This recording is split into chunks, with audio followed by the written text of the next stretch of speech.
Good evening কি খবৰ ভালনে সকলোৰে এয়া চাওক আজি একদম ঘৰত যথেষ্টখিনি মিঠাই আৰু এই মিঠাইখিনি পঠাইছে আমাৰ ছোৱালীৰ কাৰণে মোৰ বাইদেউ আৰু ভিনদেউৱে নগাঁৱৰ পৰা এয়া চাওক এয়া এটা চাহৰ লগত খালোঁ দেই আৰু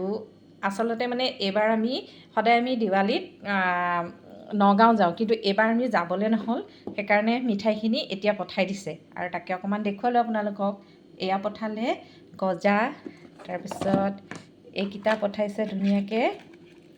কাজু বৰফি তাৰপিছতে এইখিনি হৈছে কাটা নিমকি এইখিনি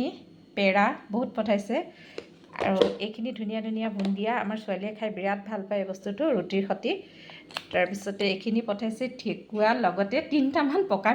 মিঠাই চাগে নাছিল সেইকাৰণে 3টাই পঠাই দিছে আমাৰ 3টাৰ কাৰণে এইখিনি হ'ল লালমোহন আৰু এয়া ধুনীয়া ধুনীয়া মিঠাই পঠাই দিছে আমাৰ ছোৱালীৰ কাৰণে মৰমতে জেঠাইকে মিঠাইটো ডাঙৰ কথা নহয় কিন্তু মৰমতে এই বস্তুবোৰ পঠাই দিছে তাইলৈ আৰু এয়া আপোনালোককো অকণমান দেখুৱালোঁ এতিয়া ধুনীয়াকৈ চাহ একাপ বনাওঁ আৰু খাওঁ।